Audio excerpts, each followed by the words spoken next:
而出。呢份係金先生嘅預立遺囑，金先生你要將佢全部財產一半留俾個太太哋兩個，其餘嗰半咧係交俾周淑安小姐保管。交俾佢？諗得幾好。你真係周小姐同意咧，佢個仔嘅家寶都不能共用。金老伯，我好多謝你嘅好意，但係我冇理由接受。係啦，淑安既然唔係你哋金家嘅商討，我哋點都唔肯接受。快啲啊！啊，老師啊，咁請你將我呢份遺囑再改一改。好。點改法呢？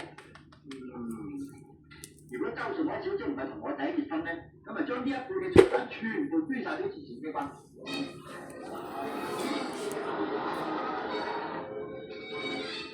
中啊！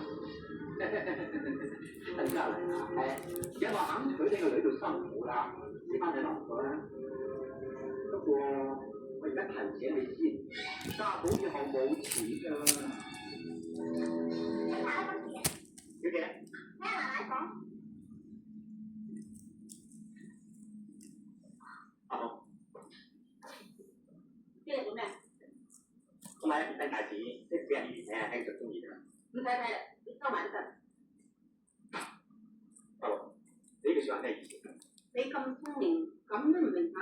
我真係唔該老實話俾我聽。咁我會得罪你㗎噃。唔緊要啦，你講。你呢啲叫花花公子，又唔識揾錢，你爸爸又唔肯將啲身家交俾你，我呢年唔會嫁俾你嘅。你如果係聰明嘅，我應該自動提出